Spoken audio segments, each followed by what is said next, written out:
সালাম মিডিয়া, আমাদের সঙ্গেই থাকুন। এই কদর রাতগুলো আপনি কিভাবে কাটাবেন? রাসূল সাল্লাল্লাহু আলাইহি ওয়াসাল্লাম রাত জাগরণ করতেন তিনি, তাই না? তাহলে আমাদের প্রথম কাজ হচ্ছে এই 10 দিন আমরা ঘুমাতে পারবো না, এই 10 দিন আমাদেরকে জাগতে হবে। আর রাত শুরু হয় কিন্তু মাগরিবের পর থেকে, 12টার পর থেকে না। এমন না যে আপনি মাগরিবের পরে একটু ঘুমাই নেবেন, মাগরিবের পরে রাস্তাঘাটের বাজার টাজার সব শেষ করবেন, ওই যত ব্যস্ততা আছে মাগরিব থেকে এসা খবর টবর দেখে নেবেন, খেলাধুলা সব দেখে নেবেন, তারপর রাতের 12টার পর থেকে জাগবেন। তাহলে আপনি কদর হারাবেন। কারণ রাত শুরু হয় মাগরিবের পর থেকে, সূর্য ডুবে গেলে রাত শুরু। আর এর দলিল আপনার কাছে আছে, কারণ আল্লাহ সুবহানাহু ওয়া তাআলা কোরআনে কি বলেছেন? সুম্মা আতিম্মুস সিয়ামা ইলাল লাইল, তোমরা রাত পর্যন্ত সিয়ামকে পুরা করো। আর আপনি ইফতারি খান কখন? রাতের 12টায় না মাগরিবের সময়? তাহলে যদি ইফতারি খান মাগরিবের সময়, তো কদরও এখান থেকে শুরু হবে, ওটা রাতের 12টার পর থেকে শুরু হবে না। আশা করি বুঝতে পারতেছেন। এই জন্য অ্যালার্ট হয়ে যেতে হবে মাগরিবের পর থেকেই, এটাই রাত শুরু। এখানে হাসি ঠাট্টা তামাশার সময় নয়, বরং এটাই কদরের সময়। তখন থেকে কোরআন তেলাওয়াত, কবর জিয়ারত, দান সাদকা সব মাগরিবের পর থেকে শুরু হয়ে যাবে। আর রাতের বেলায় আসার পর থেকে সালাত চলবে, কোরআন পাঠ চলবে। আর বাহিরের যেগুলো, যে কবরস্থানে যাওয়া, কোনো অসুস্থ ব্যক্তিকে দেখতে যাওয়া, কাউকে খাদ্য পৌঁছানো, কাউকে দান করা, এগুলো মাগরিবের পর থেকে সন্ধ্যা রাতে করে ফেলবেন। কারণ কদরের রাতের মধ্যে আপনাকে যত ইবাদত আছে আপনার ক্ষমতায় কুলায় সব জমা করতে হবে, শুধু নামাজ নয়, কোরআন তেলাওয়াত, জিকির আজকার, দোয়া, সালাম, কালাম যা আছে সব এই রাতে জমা করতে হবে। কারণ কি, এই রাতের যত নেকি আপনি করতে পারবেন, যদি এটা কদরের রাত হয়ে যায়, রেজাল্ট কি? 1000 মাস করলে যেই নেকি তার থেকে বেশি নেকি। তার মানে একজন ব্যক্তি যদি 1000 মাস ধরে কবর জিয়ারত করে প্রতিদিন, সে যেই নেকি পেবে, এই কদরের রাতের একবার জিয়ারত করলে আপনি তার থেকে বেশি নেকি পাবেন। কোন অসুস্থকে দেখতে গেলে, সে 30,000 রাত দেখতে গেলে যেই নেকি, আপনার একটা কদর রাতে দেখতে গেলে সেই নেকি। 30,000 রাত দান করলে আপনার যেই নেকি, এই এক রাতের একটা দান আপনার তার থেকে বেশি নেকি। এই জন্য প্রত্যেক রাতে, এই 10 রাত্রেই কদরে আমাদেরকে এই কাজগুলো করতে হবে এবং দান সাদকা করতে হবে। কারণ এই 10 দিনের মধ্যে একদিন তো অবশ্যই কদর। তাহলে যেই দিন কদর, সেই দিন আপনি কবর জিয়ারত করলেন, কোরআন তেলাওয়াত করলেন, জিকির আজকার করলেন, ইস্তেগফার করলেন, দান সাদকাও করলেন, গরিবদেরকে খাদ্যও দিলেন, অভাবীকে আপনি সাপোর্টও করলেন, এতিমের মাথায় হাত বোলালেন, এবং আপনি কোনো একটা অসুস্থ ব্যক্তিকে দেখতেও গেলেন। কিন্তু সেখানে আড্ডা জমানো চলবে না, অনুষ্ঠান পার্টি করা চলবে না, ইফতারি পার্টি, সেহরি পার্টিতে আপনি লিপ্ত থাকবেন না, এটা চলবে না। জাস্ট কল্যাণকর কাজে নিজেকে অংশ রেখে আপনি ফ্রি হয়ে যান। যত সম্ভব নির্জনতা অবলম্বন করতে হবে, পরিবারের লোকদের সাথেও নয়, আলাদা আলাদা আলাদা আলাদা জিকির আজকার, আলাদা আলাদা আপনি সালাতে মগ্ন থাকেন, মানে নিজেকে নিয়ে ব্যস্ত থাকেন, অন্যের সাথে কথা বলা যাবে না। আর যারা ইতিকাফে বসেন, তাদের একটা ত্রুটি আছে, বন্ধু বান্ধব, আত্মীয় স্বজন, পরিচিত 2-1 মিলে ইতিকাফে বসে সারা রাত এই গল্প সেই গল্প, এই ডিসকাস সেই ডিসকাস, এটা চলবে না। রাসূলুল্লাহ সাল্লাল্লাহু আলাইহি ওয়াসাল্লাম পর্দা করে নিতেন, ইতিকাফের জায়গায় ঘেরাও করে থাকতেন, যার যার সেপারেট ভাবে থাকতেন। এমনও কোনো বর্ণনা নাই যে রাসূলুল্লাহ সাল্লাল্লাহু আলাইহি ওয়াসাল্লাম মসজিদের মধ্যে ইতিকাফ করে আবু বকর, ওমর, ওসমানকে নিয়ে দার্স দিতেন। কোনো প্রমাণ আছে? কেউ দেখাইতে পারবে? না। এটা হচ্ছে পার্সোনাল ইবাদতের সময়। এই 10 দিন ইতিকাফে যারা বসবে, শুধুমাত্র নিজের নিয়ে ব্যস্ত, সে অন্যকে সময় দেবে না। পাশে যে ইতিকাফে বসতে, তার সাথে কথা বলবে না, সে তারটা তার, আপনারটা আপনার। কারণ ইতিকাফ মানে কি, আপনি নিজেকে উকুফ করে নিলেন, থামিয়ে নিলেন, অন্য কোনো কিছুর সাথে আপনার কোনো সম্পর্ক চলবে না। এটা হচ্ছে ইতিকাফ। যত পারে নিজেকে নিয়ে। আর যারা ইতিকাফে বসেন নাই, তারাও চেষ্টা করবেন মাঝে মাঝে এসে মসজিদে এসে অবস্থান করতে, কিছুক্ষণ একা নির্জনে সময় কাটাবেন, নিজের ঘরেও একা সময় কাটাবেন।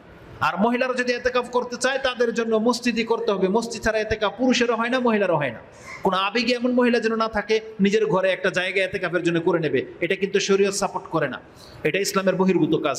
কারণ আল্লাহ বলতেছেন, ওয়ালা তুবাশিরুহুন্না ওয়া আনতুম আকিফুনা ফিল মাসাজিদ। আল্লাহ বলেছেন, তোমরা যখন মসজিদে ইতিকাফ করো, তাহলে মসজিদে শব্দটা আছে, মসজিদবিহীন ইতিকাফ হয় না, সেটা পুরুষ হোক অথবা মহিলার হোক। তো এই 10 দিন আমাদেরকে অনেক বেশি মেহনত করতে হবে। তারপরে এবার আসুন, এই 10 দিনের মধ্যে আমাদেরকে সব থেকে বেশি আল্লাহর কাছে ক্ষমা চাইতে হবে, ইস্তেগফার করতে হবে। একটা দোয়া তো আয়েশা রাদিয়াল্লাহু তাআলা আনহা থেকে নাসিরউদ্দিন আলবানী এবং শুআইব আল-আরনাউত সহিহ বলেছেন, কিন্তু এই হাদিসের সনদের মধ্যে একটু ত্রুটি আছে। কারণ আয়েশা রাদিয়াল্লাহু তাআলা আনহা থেকে যে হাদিসটাকে বর্ণনা করেছেন, তার সাথে আয়েশা রাদিয়াল্লাহু তাআলার সাক্ষাৎ প্রমাণিত হয় না। তারপরেও বিভিন্ন সূত্রে আসার কারণে নাসিরউদ্দিন আলবানী হাদিসটাকে সহিহ বলেছেন, যেটা ইমাম তিরমিজি তার দোয়ার অধ্যায়ে বলেছেন। হাদিস সম্ভবত 3519 অথবা 3513 বা 15 এর মধ্যেই আছে।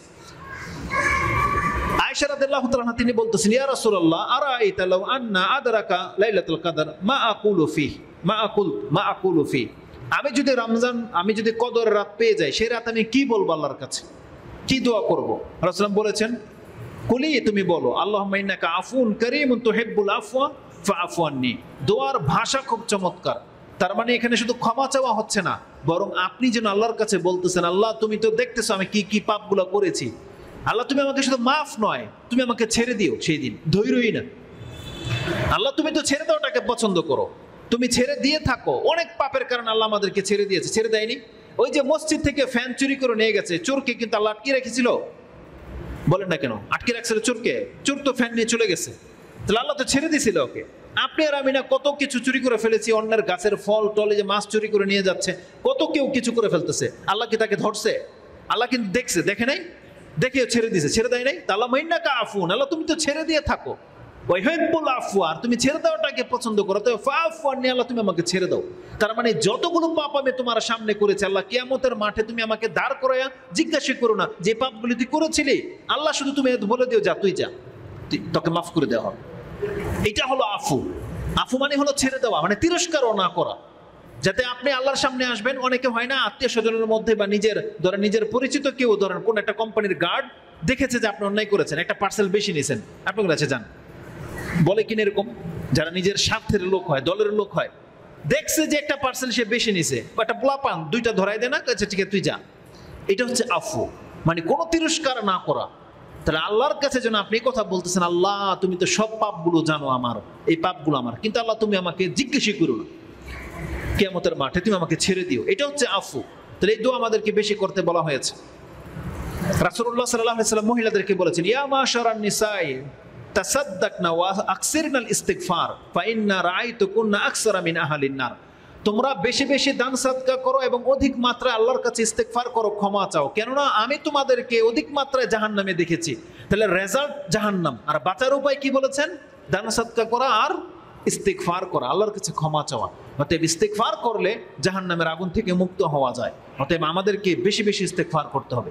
রাসূল সাল্লাল্লাহু আলাইহি ওয়াসাল্লাম বলতেছেন, ইমাম মুসলিম সে হাদিস কোট করেছেন, আগারুল মুজান্নিন, সম্ভবত হাদিসের বর্ণনাকারী, রাসূলুল্লাহ বলেছেন, লা ইউগানু আলা কলবি ওয়া ইন্নী লা আস্তাগফিরুল্লাহ ফিল ইয়াউমি মিয়াতা মাররা। রাসূলুল্লাহ বলেছেন, আল্লাহ সুবহানাহু ওয়া তাআলার স্মরণ থেকে যদি আমি সামান্য সময়ের জন্য যদি আমার অন্তর গাফিল হয়ে গেছে, সেই গাফিলতির কারণে আমি আল্লাহর কাছে প্রতিদিন 100 বার ক্ষমা চেয়েছি, 100 বার ইস্তিগফার করেছি, সামান্য একটু ভুল করার কারণে। আর আমরা বড় বড় পাপ করে বসে আছি, একবার আল্লাহর কাছে বলি না যে আল্লাহ তুমি মাফ করে দাও। আর রেজাল্টটা কি হবে আমাদের? তার মানে আমরা তো আল্লাহকে ভয় পাই না, আমাদেরকে শুধরানো উচিত। তো এই 10 দিনকে আমাদেরকে অত্যন্ত গুরুত্বের সাথে নিতে হবে। এরপরে আসবে আমাদের ফিতরা সম্পর্কে আলোচনা। যদিও ফিতরা সম্পর্কে আরেকটা সপ্তাহ পাবেন আপনি, আগামী জুমার খুতবায় ফিতরা নিয়ে আলোচনা করার মতো সময় আছে।